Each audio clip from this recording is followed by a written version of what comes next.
De nos jours, tous nos données personnelles sont stockées sur Internet et l'argent liquide est devenu très rare.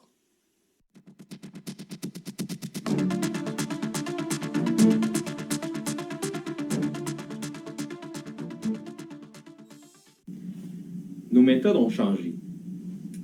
Les données sont protégées par plusieurs algorithmes. La cryptographie consiste en un chiffrage de données et de messages pour que les personnes non autorisées ne puissent pas y avoir accès. Par exemple, le mot pomme peut être complètement chiffré lorsqu'on change toutes les lettres qui le contiennent par la voisine de droite, comme P devient Q, O devient P, etc. Donc ça donne QPNNF, qui est complètement différent du mot pomme.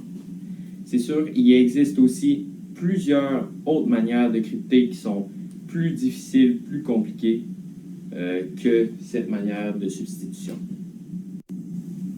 La cryptanalyse consiste au déchiffrement de messages par une personne ne possédant pas la clé d'accès. C'est quoi la clé d'accès? C'est la manière avec laquelle le code a été chiffré. Il existe plusieurs méthodes de cryptographie et il existe tout autant de cryptanalyse.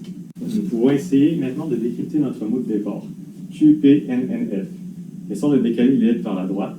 Q devient R et P devient Q, ainsi de suite. Cela nous donne le mot RQOOG, ce qui ne fait aucun sens. Maintenant, essayons de décaler vers la gauche. Q devient P et P devient O, et ainsi de suite. Cela nous donne le mot pomme.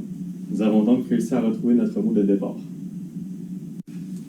Une femme historique de la cryptanalyse, c'est Elizabeth Friedman, qui a aidé au déchiffrement de la machine Enigma à la faveur des Alliés pendant la Seconde Guerre mondiale.